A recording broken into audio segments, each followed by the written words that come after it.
Bedard Patriots Podcast with Nick Cavill.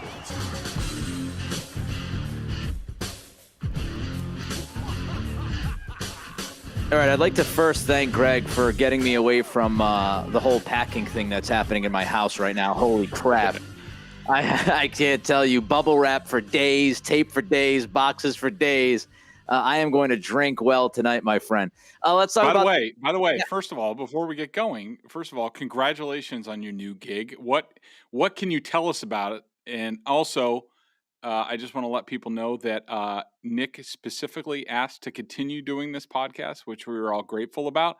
We'll have to figure out the whole West Coast timing and stuff like that. It'll probably be very good for me.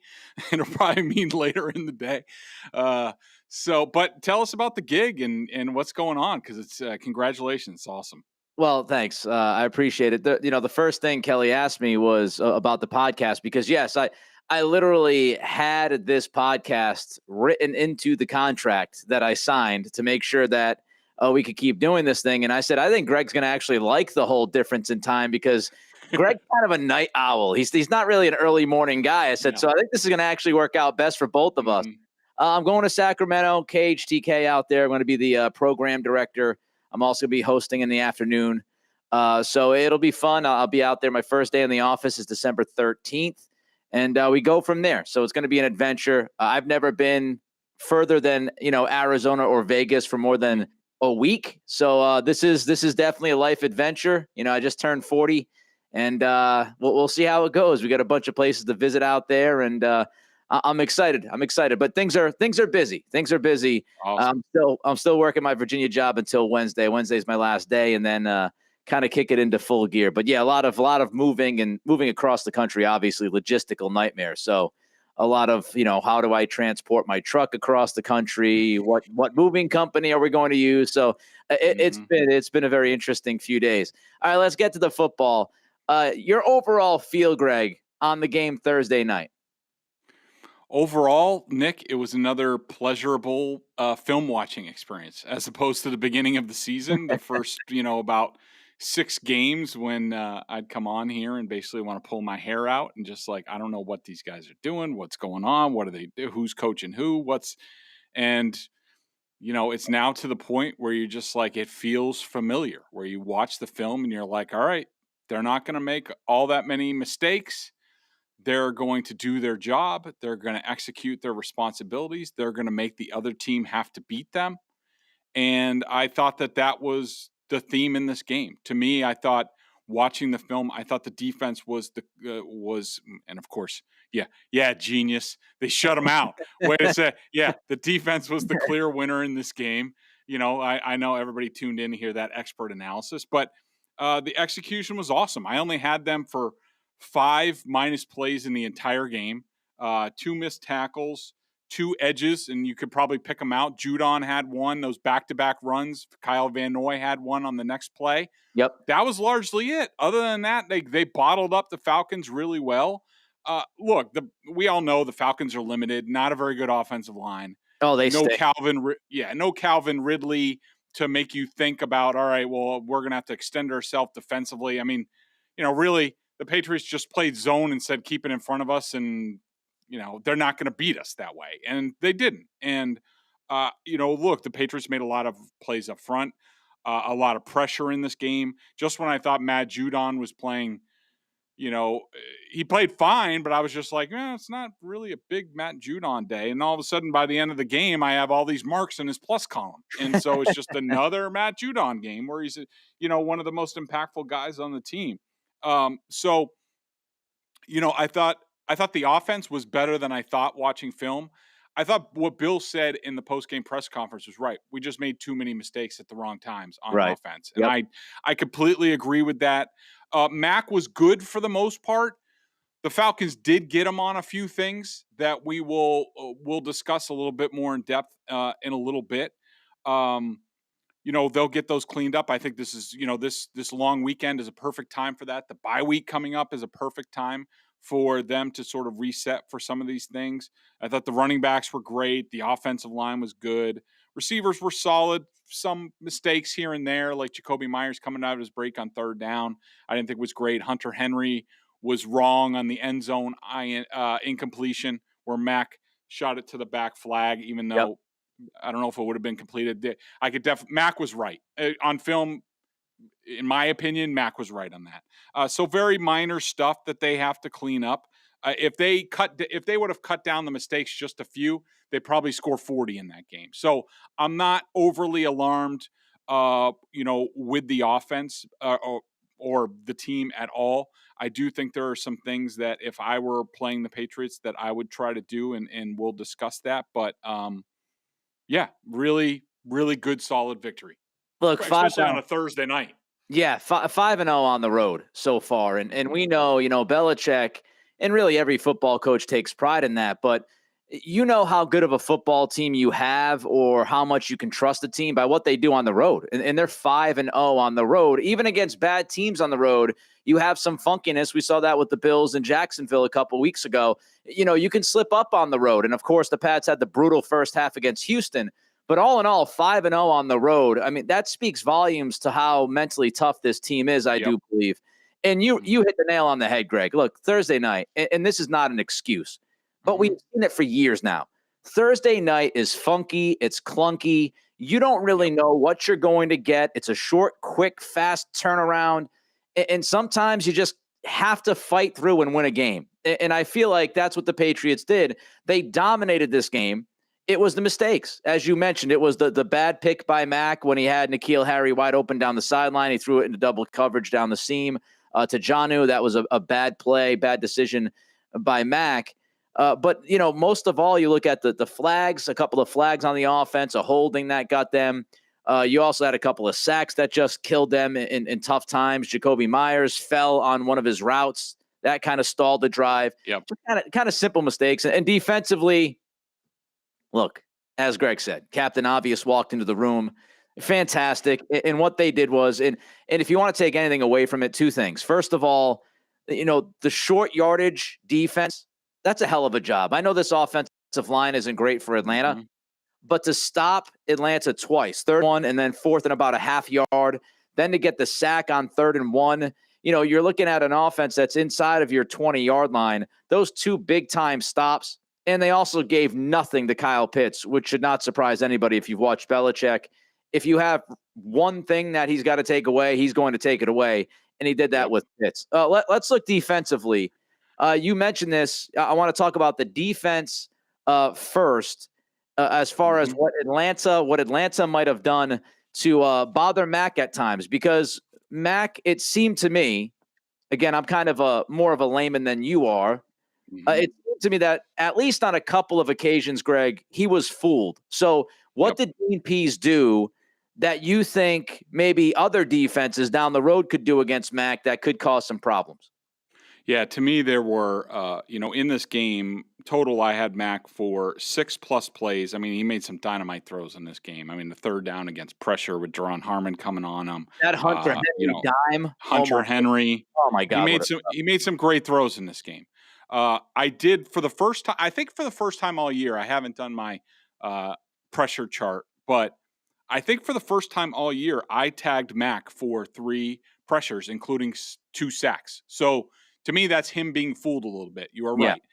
Am I overly concerned about it? No. I think it's just stuff that him and McDaniels will dig into the film and they'll say, hey, just remember, you need to check on this. And I want to, there were 2 plays in particular that they got him on that if you want to go back and look at it, call it up and then listen to this part, a big companion piece. I'm going to go through one play looking at the video. It's not great for podcasting, I know, but those of you that are BSJ members, I will go into depth with the video on the site. But I think it's useful to go through this exercise. So the first one is with 55 seconds left in the first half. The Patriots are driving. They come up, and the Falcons are showing they have two deep safeties. They are showing a defense where they're basically like, all right, we're protecting against the big play, the touchdown. We want to keep them inbounds. Patriots, I think, have 1 timeout left at this point. Keep them inbounds, hold them to a field goal. We're good. Okay. And so that's what the defense looks like. And that's really what the defense is at this point. Now, what happens is the Patriots have a 3-by-1 set. They have 3 receivers to Mac Jones's right. They have 1 receiver, and I think it's Hunter Henry, tight to his left. And the Falcons show pretty conservative coverage. I mean, they have 4 guys over the 3 receivers to the right, including Judon Harmon as the deep safety, the former Patriot. Now, right before the snap, which they'll go back and Josh will hit on this with Mac, is you start seeing Judon Harmon start to go a little bit more towards the sideline and in a little bit. That should have been an indicator to Mac Jones that something funky might happen here. Yeah. And I need to keep an eye out on that right side. And also, we should say this in terms of how I'm not overly concerned about this. This whole thing, the couple plays that they got him on, Dean Pease used to work for the Patriots. Both of the Dean Pease and Arthur Smith used to work for Mike Vrabel. These guys know how the Patriots protect. Right. And they know their Mike protection system where it's, when Mac Jones points out the linebacker, the Patriots are, the offensive line are responsible for the 4 down linemen plus whoever the Mike linebacker is. And so anybody else outside of that, the quarterback is responsible for. So if they come, he's either got to throw hot, throw away, do something. So they are about to go through it, and you see this creeping cornerback from Mac's right, creeping a little bit, and he's already way inside Jakobi Meyers, who's the middle receiver. Another indication to Mac that something funky might be going on because he's not really in coverage on Jakobi Meyers. So what's going on? So basically what happens is it's a zone blitz. The cornerback comes, Judon Harmon replaces the cornerback in coverage, and it's not really good coverage. It's wide open if Mac wants to throw hot there. And then on the other side, Dante Fowler, instead of rushing, he drops out. So it's a fire zone blitz. That's what they call it in football speak. And Mac just looks left because he thinks he has Hunter Henry, and he's waiting for Hunter Henry. He never looks back to his right. He does not see the cornerback coming, who's a little hidden, behind the tackle, behind Trent Brown and the right end. You don't see much past Trent Brown. And so he does a really good job of snaking in behind Trent Brown, so Mac Jones probably doesn't see him coming. So, again, a brilliant technique that maybe Mike Vrabel borrows off of. And Mac just doesn't see the guy coming. It's his responsibility that he needs to see him. He needs to make a play. He doesn't. And that's the gist of how the Titans quote unquote, fooled Mac Jones. Am I overly concerned? No. They'll get back in front of the film. It's probably already happened about 15 times where Josh is just like, hey, make sure you're looking for late movement. Hey, who's coming, who's not, that sort of thing. Make sure you check back to the right side. Don't fall in love with the left side, that sort of thing. I do not think it's a big issue, but it's nice to see going into this big stretch. It's nice to see somebody exploit a little bit of a weakness on you, so now you can take care of it. Yeah, it's like, to me, every rookie, especially rookie quarterbacks, you're going to have necessary teaching moments. And I think Thursday night is a necessary teaching moment for Mac. Yep. And if you're going to have one of those necessary teaching moments, have it in a game that you won 25-0 is the best possible scenario. So you walk away with a win, and you also learned a couple of things if you're Mac that hopefully you can adjust to later on down the road. Teams can't confuse you and get the best of you on a couple of those occasions. So it's a necessary teaching moment. Let's flip the script. The Falcons had a third quarter drive, Greg, that might have shown how to attack this Patriots zone defense. As we talked about early this week, they have really gone heavy with zone defense. They have walked away from playing man. They do play man in spots, but this is a heavy zone defense. I asked you the question earlier this week after that Cleveland game, whether or not it was sustainable to continue to play this kind of zone defense all the time. That third quarter drive, what'd you see, and how would you attack this Patriots defense off of what you saw in that third quarter drive? Yeah, so it started with 5:04 left. It's right after the Mac Jones interception. And, short pass 6 yards, short pass 5 yards, the fullback for 5 yards, short left to the fullback for 11 yards, left tackle run for 5 yards, so 4 yards. And then all of a sudden it stalls with the 2 huge Carl Davis plays where he just basically owns the center. So I'm watching this film, and quite frankly, I'm getting a little bit bored at this point. And I start to daydream a little bit about all right, let me watch the Patriots, how I do their upcoming opponents. How am I going to attack them? How would the Patriots attack them? And I thought this drive, to me, if I was playing the Patriots coming up, is sort of a little bit of a blueprint. Now, you have to be precise. You're probably going to need about a 10, 15 play drive to score. But this is what we know about the Patriots. They play a lot of zone. They have a lot of big guys on the field. They're not the fastest team, even though they do look faster on film, because I think guys like Bentley, Duggar, the guys up front, I think they know their role. They know what they're doing more, so they're playing faster. So that's good. They no longer look like they're playing in molasses on film. Nice. But look, they play zone and they're bigger, and they like to put a lot of big, heavy guys on the field. A lot of times, you'll see a true 3-4 base defense out there, which is the first time in years that we've seen it out of this team. A lot of times they will have Adrian Phillips or Kyle Duggar as the fourth 3-4 linebacker, sort of, as an inside linebacker. So that's what we know about the Patriots. And they're okay against the run now. I mean, they're pretty good. But you look at it, and the Falcons did a great job on this drive.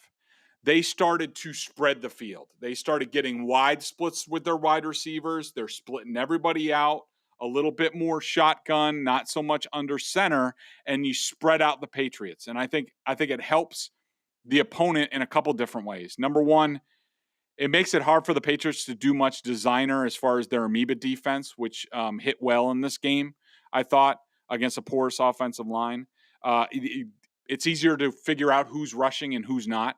So that helps the offense. And then the other thing is, just spread them out and then just pick them apart in the passing game. Just little 5-6 yard passes. Just look for the guys, spread them out, short routes. Just look for the right matchup and just get rid of it. And the quarterback's getting rid of the ball. He's not getting pressured as much. Make Matt Judon and Christian Barmore rush the passer to no avail time and time again. Sort of tire them out without much at the end of the day. And then, but also spreading them out, I think you can run the ball a little bit more. You look for matchups in the running game, double team, stuff like that. So I thought up until the final part of that drive, Nick, the 3rd and 1 and the 4th and 1, which is what's interesting is that the first time in that drive that they condensed their formation was those two plays, and the Patriots whooped their ass up front and shut them down. That way, they should have just kept going shotgun wide, whatever, get Matt Ryan under center, but just keep them spread out, keep them running around, make Dante Hightower cover, make Kyle Van Noy cover, make all these guys cover, Juwan Bentley, and just matriculate down the field. Now, it's hard to make a living that way. I will admit that. Yep. But the hope is, and plus the Patriots can play this way. They can play in zone like they have for weeks on end because they've built leads. Largely, they've had a lot of leads. You get a lead on them, you start spreading them out, they start risking a little bit more, and now maybe you get a chance to hit the big play. But I think I start spreading out the Patriots and going from there. What you're seeing from defenses against these high-powered offenses, against Kansas City, against Buffalo, against the Chargers with Justin Herbert, there's kind of a theme defensively against those quarterbacks and those explosive offenses. The first thing is try to confuse them with different looks from time to time, throw multiple things at them, mix it up, right? Don't just do one thing. The other part of defensively what they are trying to do is what you're talking about. Force the quarterback to be patient. In 2021, a lot of these quarterbacks coming out of college, they're used to these big plays. Like when you watch college football, you see a lot of big plays. And it's very difficult for some quarterbacks to just be patient, which I think it's fascinating because if you look at Mac, that's what Mac's willing to do, right? Mac is willing to do.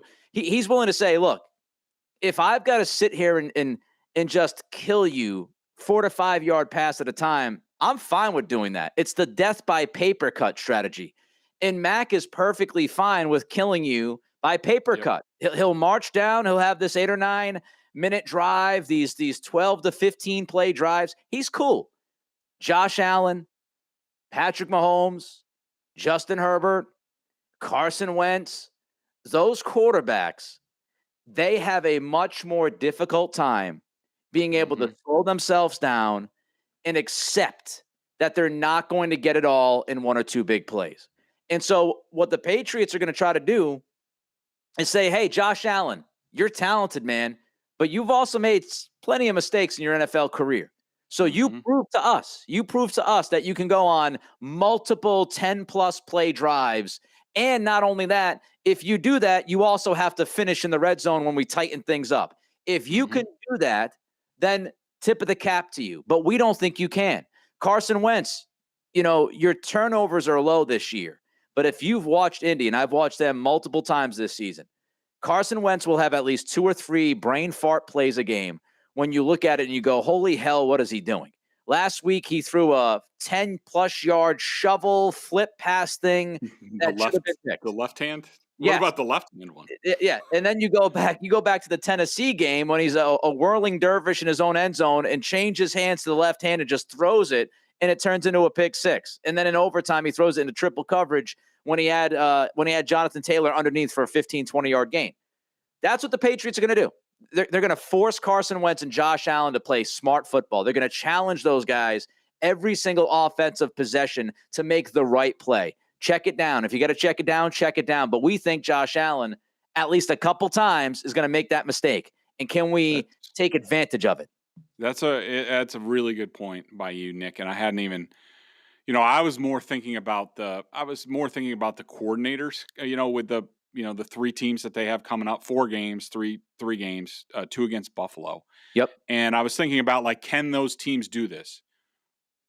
I do think that I don't know the Titans that well, and I know they keep losing guys with injuries, so I'll be interested to watch them this weekend. It's nice to have a Sunday off where I can actually watch. And the Bills, I'm not afraid of that offense. I'll tell you that. Without Derrick Henry, not afraid of that. It's the Colts. Bills and the Colts? Is that who's playing this weekend? Yes, Indiana, Buffalo. Okay. Yep. Yeah, and so a couple of good matchups to watch, but I think you bring up a really good point in terms of, look, let's put Ryan Tannehill in that group too. I mean, he has matured a lot, and he is a little bit more patient, but let's just admit that he hasn't been the quickest thinker as a quarterback in this league. And so I think between Tannehill, Wentz, of course, and Josh Allen in these next 3 games, I think you make a very valid point that the Patriots are about to encounter 3 quarterbacks who are able to be fooled, who will make mistakes, a couple of big mistakes a game. Are you going to be ready to accept those mistakes? And so I think that's advantage for the Patriots. I mean, I do have a little bit of worry about Frank Reich, especially with what he did with the Eagles in the Patriots game, because he had a Nick Foles. If the Colts had Nick Foles, from the Super Bowl, that would be a tougher matchup for the Patriots because he will dink and dunk all the way down the field. Or like an Alex Smith would be effective against this Patriots scheme. But I think you make a very valid point that at least 2 of these quarterbacks, if not the 3 of them, are they going to have the patience to do this? Josh Allen, I don't see it. And Daboll is going to want to show off at some point and come up with some sort of designer call to beat the Patriots. And I don't know if they're going to have it. So some really great inside the game stuff coming up, which of course we'll be talking about each of the next 4 games coming up. Yeah, and Indy at Buffalo is a fascinating game because they both had, weaker schedules. And if you look at Indy, to me, this is a litmus test for them. They need Jonathan Taylor every week. I mean, he's almost becoming as important as Derrick Henry to that Tennessee offense. Yep. And Indianapolis, this is off the top of my head. I might be a few percentage points off. But I talked about this on my show yesterday.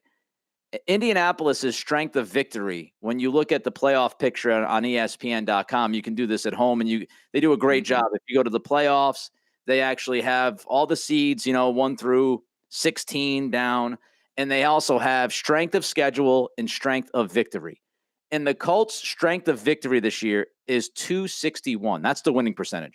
It is the second weakest strength of victory in the entire NFL, not the AFC, in the entire NFL.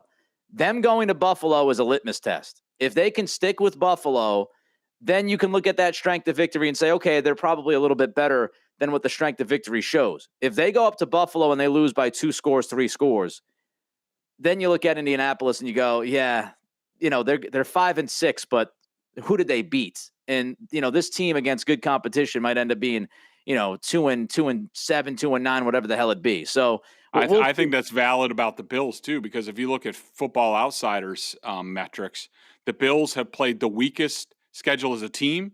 Yep. They played the weakest schedule as an offense, and they played the weakest schedule as a defense. So two teams that really haven't proven all that much. Not that we think that the Patriots have proven all that much. I mean, even though hanging tough, with Dallas and Tampa Bay when they did certainly shows well on them. But in that Colts-Bills game, yeah, I couldn't tell you if those teams are good. They haven't been tested that much, and they will be for sure coming up. No idea. It'll be compelling on Sunday. All right, 3 up. Let's start with your 3 up, Greg. Your first guy you want to mention here. Yeah, Matt Judon. I mean, like I said earlier, I thought he was having a kind of a quiet game. He's a perennial 3 up dude. They just keep him on the list. Yeah. Seriously, here's my list, and Matt Judon, number 8 is in there. He just keeps piling up the positives, and so I had him for 8 impactful plays in this game. Was I crazy about seeing him on the field in the second half of the fourth quarter? No. Put freaking Chase Winovich in there. When the game's over, it's not like when Josh Rosen and Felipe Franks are out there. Just put Chase Winovich out there. But Matt Judon he continues to be just awesome. Greg, here's a question about Judon. I think this comes into more focus as he continues to just be what he's been, which, like you said, we're talking about defensive player of the year type stuff. We're not talking about good season. We're talking defensive player of the year possibilities. If you look at his first year with the Patriots, this is stacking up to be one of, if not the best Belichick acquisition he's ever made. When you look at first year with the team, you could talk about Revis and what he did back in 2014 with Browner. You can talk about Gilmore. He was really good right off the bat. But when you look at it took him a little while. Remember that Panthers game? I was at that Panthers game. So yeah, I remember that Panthers game. But when you look at Judon, he's in that conversation, and he might be the guy. The best acquisition that Belichick has ever made, year one. He has been shot out of a cannon, career high in sacks already, and, he still has plenty of games to play. He's just been terrific. Who's your second guy? Before we get into that, just, I have covered 2 different defensive players of the year, Jason Taylor with the Dolphins and Charles Woodson with the Packers. And I'm pretty sure Woodson won. I'm pretty sure he did. What Matthew Judon has done to this point is up there with any of them. Now, and I certainly think he merits serious consideration. He'll be right there. I don't even know who else is in competition, but there's a lot of football left to be played. I would like to see him get a couple turnovers, get one of those interceptions jumping up, or, a huge strip sack fumble in one of these 4 games, something like that. A showcase play will really help him. But he certainly, it's unbelievable to me, Nick, how consistent he has been. And that gives me an idea for a column to write during these slow weeks coming up.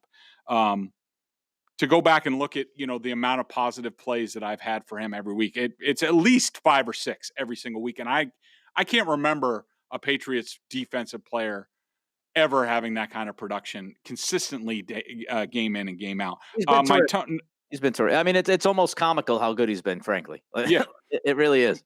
My number 2 guy, and Van Noy was like this last time he was here. He had that kind of season where every game he was doing positive stuff, and now he's back doing it suddenly in the past couple games. Was it the groin? I had him.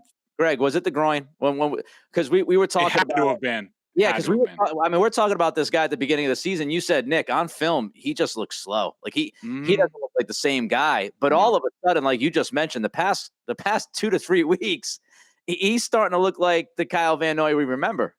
Yeah, absolutely. And I do, Nick, I also think this helps that the Patriots are relatively healthy in the front 7 now. Yeah. They don't have Josh Uche, but remember when we were coming out of training camp, and remember one of my questions going into the season, and we talked about it on the pod, was I was like, where does Kyle Van Noy play? I don't know if he plays. And of course, we thought Josh Uche was going to have a bigger role, which hasn't happened. And that happens. Guys in front of him have played really well. But, we thought at the time, we talked about Kyle Van Noy possibly coming off the bench as a role player. And I think that's what he's done the past couple of weeks. And I think it served both him and Dietrich Wise very well that they are now coming off the bench and they have more specialized roles where they are able to use their strengths, because I think both have been markedly better in the past couple of weeks. And it's when their roles have been reduced, their playing times have been reduced, so that you get it's more quality instead of quantity when they're play. So Van Noy was my second guy, 5 impactful plays. He had the INT for a touchdown, the just awful gift from Josh Rosen. And also number 3 for me was Kyle Duggar, another guy who stepped forward. And man, Nick, I got to tell you, so, he makes, did he have the interception in this game? He had to put pass break up on third down. Yeah, the couple pick really good. Yeah.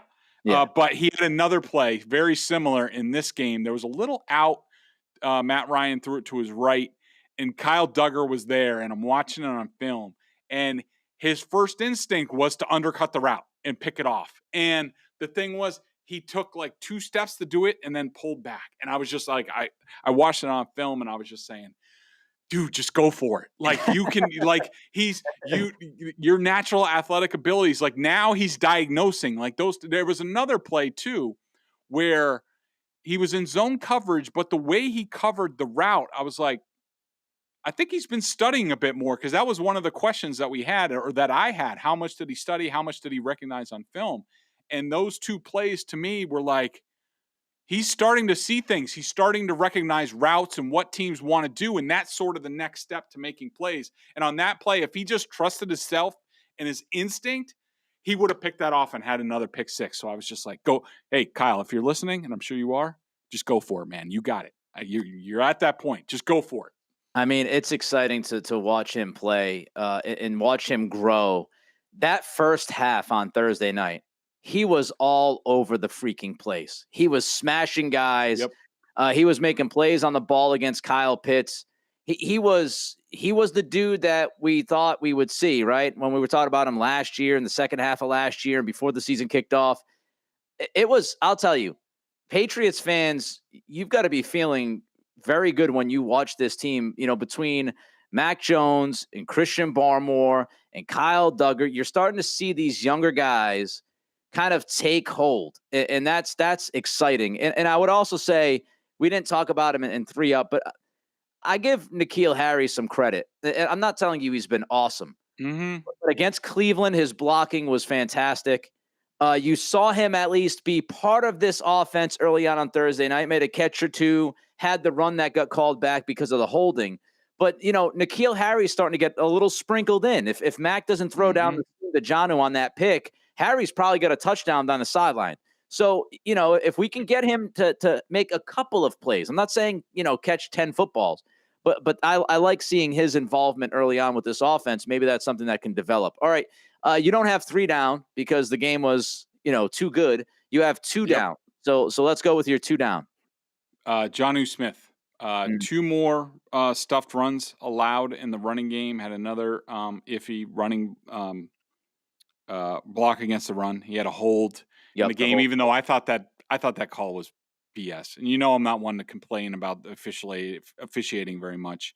And I thought it was fine for the most part in this game, even though I thought Hunter Henry's, the defensive pass interference that he got on that was a little iffy. On the first drive of the game, just let him play. But so Jonnu, like, he's still feeling it. He made a couple plays in the passing game, which was nice, but his run blocking, it's got to be better for this team. And my second one, and this was a stretch, just to let people know, even to get to 2 in this game was a stretch, was Shaq Mason. I had him for a half a stuff allowed. He had a tough screen block on a 3rd down. He had a hurry and another stuff on 3rd down. So not terrible by any stretch, just not great for Shaq. All right, let's get to the BostonSportsJournal.com member question of the day. Check them out over at BSJ, $39.99 on the annual plan. Of course, you get tons of top-notch analysis of all the Boston pro sports, including the Celtics with that big win against the Lakers last night, dropping 130 points on their forehead Great game by Tatum, finally looking like Jason Tatum a little bit. But you also get top-notch analysis of the Patriots. Ton of video analysis from Bedard, as he does that on the coach's film, direct access to him in weekly chats. Mr. Bedard, what question do you have for us? Yeah, and by the way, make sure everybody is looking out for a Cyber Monday deal. It's one of the only times we really do deals. It's really Cyber Monday and around Father's Day. So if you want to get those holiday presents, you have a Boston sports fan, a Patriots fan, it makes an easy gift. You can do it that way through our Cyber Monday deal, so be on the lookout for that. The question comes from S. Ashley. I assume that's what it is, and not Sashley. He or she asks, what is your opinion about why Mike Onwenu isn't playing? Lack of production. I thought he was their best offensive lineman last year. I'm going to say it's Ashley, but Ashley makes a valid point. And we sort of touched on it last week. But, you know, when Trent Brown came back, a bit of a surprise that he could play most of the game last week against the Browns.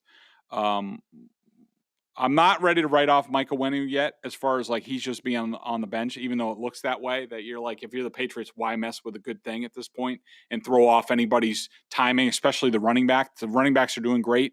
Why put a new formula in there where now they have to maybe think about things? You know, when Trent Brown came back, you can make the argument that they kept Onwenu on the bench because just in case Trent had a slip up with his injury, a recurrence, that it makes it much easier to just plug Mike Onwenu off the bench. You're only changing one spot. If Mike Onwenu's playing left guard, Trent Brown has an issue, now you're changing two spots on the line. So I could see them doing that for the first game. And then this week was a short week. And so why you're not really going to change things you're barely even practicing. You're not putting pads on. So I could see them doing that, just saying like, all right, we're just going to do this for this stretch. And then we'll reassess this weekend over the long weekend on what we want to do going forward. So I do think that there's a chance that the Patriots make some changes. I think it would only be Onwenu to left guard. But my inclination is to say that Karras, they stick with the formula that's going on right now that's been successful. They're winning games. Why mess with it? As far as Onwenu on why, look, we talked about it. He was very good at right tackle last year. There's no question. They moved him to guard this year after Joe Thuney left. It was the logical thing to do with signing Trent Brown. And he still has a chance to be a really good guard in this league. The transition was not smooth for him. Yeah. He was not great at guard. Sometimes you get guys that it's a little too fast for them in there. They used to tackle where it's a little bit simpler in terms of your blocking assignments. You don't have to worry about all that many twists and stunts and stuff like that. I wouldn't say he was bad. He was not bad at all. PFF, if you have PFF, he's the greatest lineman, that's ever been created. If you look at their ratings, so they must be very sad about Mike Onwenu being on the bench. Kind of a blow to their ratings. But in my mind, Ted Karras has clearly been the better, more consistent left guard for this team. He gives them a physicality. He's smart. He's tough. Not that Mike is not any of those things, but I just think for right now, and who knows, Ted Karras might be coming back to earth at some point. Right now, this is the best formula, and Onwenu's ready to go should that change. But for now, this is the group. Patriots, 5 straight wins. 7-4 on the season. They're taking advantage of this stretch that Greg and I brought up about a month and a half ago. We said they, if they could go anywhere from, 4-1, 3-4-1, 5-0 would have been beautiful. Yeah. 5-0. And so now we get ready for Tennessee, Buffalo, Indianapolis, and Buffalo, that big stretch coming up. But here's the good news. The Patriots played on Thursday night. So we got a stress-free NFL Sunday. Sit back, relax, enjoy the games, and then we'll have Tennessee versus New England next weekend, which is shaping up to be a huge game. He's Greg. I'm Nick. Everybody enjoy your weekend. It's the Greg Bedard Patriots Podcast with Nick Cap.